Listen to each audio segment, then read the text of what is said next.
नमस्कार मंडळी, आज आपण पाहणार आहे पंजाबी स्टाईल छोले किंवा अमृतसरी छोले. अतिशय टेस्टी, बनवायला खूप सोपे, त्याच पद्धतीचे छोल्याची भाजी खाऊन जर बोर झाला असाल तर ही एक सिक्रेट टिप्स वापरून तुम्ही नक्कीच रेसिपी करून पाहू शकता. अतिशय टेस्टी लागते.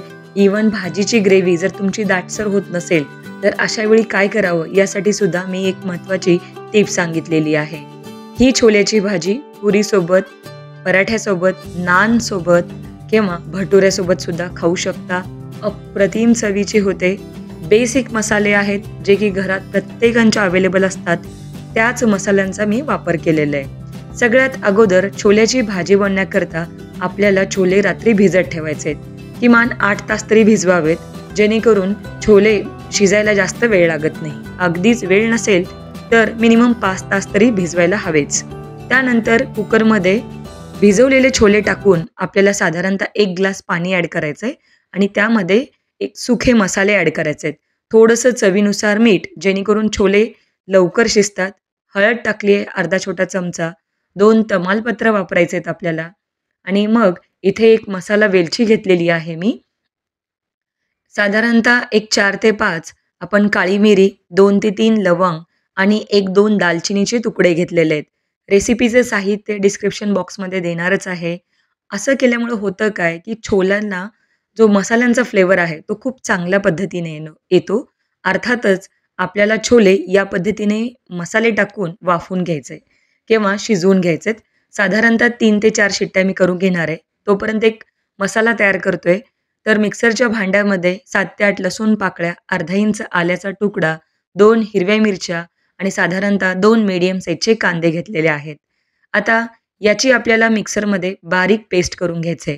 हवं तर या रेसिपी करता कांदे अगदी बारीक तुम्ही चिरून घेऊ शकता, पण असं केल्यामुळं भाजीची ग्रेव्ही दाटसर व्हायला मदत होते आणि चवही खूप छान येते. आता ही तर ग्रेव्ही तयार झालेली आहे किंवा एक जे बेसिक वाटण आहे ते तयार झालंय. इथे तुम्ही पाहू शकता साधारणतः 3 ते 4 शिट्ट्या झालेल्या होत्या आणि त्यानंतर पूर्णपणे कुकर जो आहे तो थंड झालेला आहे. मग आता आपण छोले चेक करूया. छोले शिजलेत का नाही? तर पळीवर छोले घेऊन बघायचे आणि हाताने प्रेस करायचे. जर का ते व्यवस्थित मऊसर प्रेस झाल्यानंतर मऊसर असतील, याचाच अर्थ छोले शिजून तयार आहेत. जर का छोले दबत नसतील किंवा मऊ वाटत नसतील तर अशा वेळी एखादी जास्त शिट्टी घेऊ शकता. भाजी करता कढईमध्ये साधारणतः 3 ते 4 चमचे तेल गरम केलंय. यामध्ये 1 चमचा मोहरी, हिंग, 1 चमचा जिरं ॲड केलेलं आहे. त्यानंतर जे काही कांद्याचं वाटण आपण मिक्सरमध्ये वाटून घेतलं होतं, तेही यामध्ये आपल्याला ॲड करायचं आहे. अप्रतिम चवीची रेसिपी होते आणि अशा भाज्यांकरता थोडंसं तेलाचं प्रमाण जास्त ठेवावं, म्हणजे ग्रेव्ही आणि त्याला तर्री छान सुटते.